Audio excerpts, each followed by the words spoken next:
warahmatullahi wabarakatuh. Nama saya Yuliani dari jurusan Asuransi Syariah, Lokal A 2019. Nah, di sini kita akan membahas materi yang berjudul kenakalan remaja. Kenakalan remaja meliputi semua perilaku yang menyimpang dari norma-norma dalam masyarakat, pelanggaran status maupun pelanggaran terhadap hukum pidana.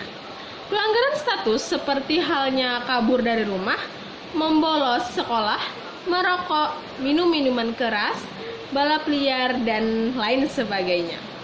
Pelanggaran status ini biasanya tidak tercatat secara kuantitas karena bukan termasuk melanggar hukum. Sedangkan yang disebut perilaku menyimpang terhadap norma antara lain seks bebas di kalangan remaja, aborsi, dan lain sebagainya. Tentang normal atau tidaknya suatu kenakalan remaja pernah dijelaskan dalam pemikiran Emile Durkheim bahwa kenakalan remaja dikatakan normal sejauh perilaku tersebut tidak menimbulkan keresahan dalam masyarakat dan tidak melampaui batas-batas norma. Apa saja penyebab kenakalan remaja? Para sosiolog, psikiater, dan kriminolog setuju bahwa penyebab kenakalan remaja bukan bersifat tunggal. Biasanya hal ini terjadi ketika anak tersebut terdapat pengaruh buruk dari berbagai faktor dan dalam jangka waktu lama tanpa pernah ada intervensi baik di tengah kehidupannya. Meski demikian, penelitian mengelompokkan penyebab kenakalan remaja dalam 4 kategori, yaitu pertama, keluarga. Keluarga bisa menjadi penyebab kenakalan remaja ketika melakukan pola asuh yang salah, misalnya sering membeda-bedakan atau membanding-bandingkan anak, kurangnya perhatian atau kontrol keluarga maupun kurangnya kasih sayang orang tua terhadap anak. Yang kedua, lingkungan. Beberapa faktor lingkungan berkontribusi menciptakan kenakalan remaja adalah bergaul dengan kelompok kriminal, misalnya geng motor, pecandu alkohol, dan narkoba. Melakukan hal yang berhubungan dengan dua kriminal, misalnya mencuri, suka melakukan hal yang antisosial, dan berbau kekerasan.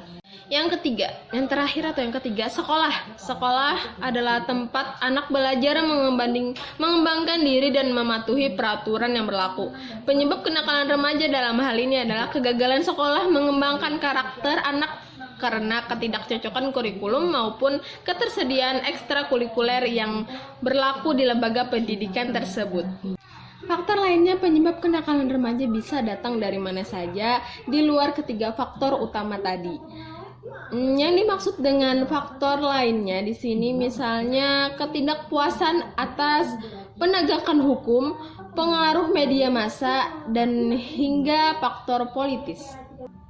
Bagi negara seperti Indonesia, kurangnya pemahaman agama juga disebut sebagai salah satu penyebab kenakalan remaja. Dengan mengenal agama, anak diharapkan memiliki pegangan moral yang lebih kuat sehingga bisa membedakan baik dan buruknya cara mandiri. Ada beberapa cara mengatasi kenakalan remaja yang wajib dipahami oleh para orang tua milenial. Yang pertama, memberi arahan mengenai bahayanya pergaulan bebas. Yang kedua, menjalin komunikasi efektif dengan anak. Yang ketiga, tidak bersikap keras tetapi tegas. Yang keempat, mendukung hobi positif anak. Yang kelima, menguasai pergaulan anak tanpa mengendalikannya. Yang keenam, menguatkan karakter positif anak. Yang ketujuh, menanamkan norma agama dan sosial.